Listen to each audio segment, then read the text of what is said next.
Municipal session കോടതി കുറ്റവിമുക്തനാക്കി. 8 വർഷം നീണ്ട വിചാരണയ്ക്കൊടുവിൽ 2025 ഡിസംബർ 8-നാണ് കോടതി വിധി പ്രസ്താവിച്ചത്.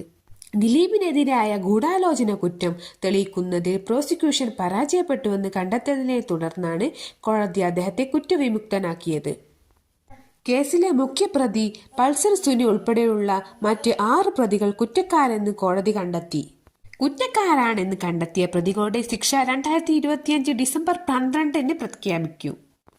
ബലാത്സംഗം, ഗൂഢാലോചന, തട്ടിക്കൊണ്ടുപോകൽ, തെളിവ് നശിപ്പിക്കൽ തുടങ്ങിയ കുറ്റങ്ങളാണ് പ്രതികൾക്കെതിരെ ചുമത്തിയിരിക്കുന്നത്.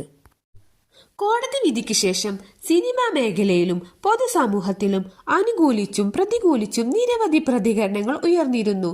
തനിക്കെതിരായ ഗൂഢാലോചന അന്വേഷിക്കണമെന്ന് ആവശ്യപ്പെട്ട് ദിലീപ് നിയമ നടപടിക്കൊരുങ്ങുകയാണിപ്പോൾ. Thank you for watching.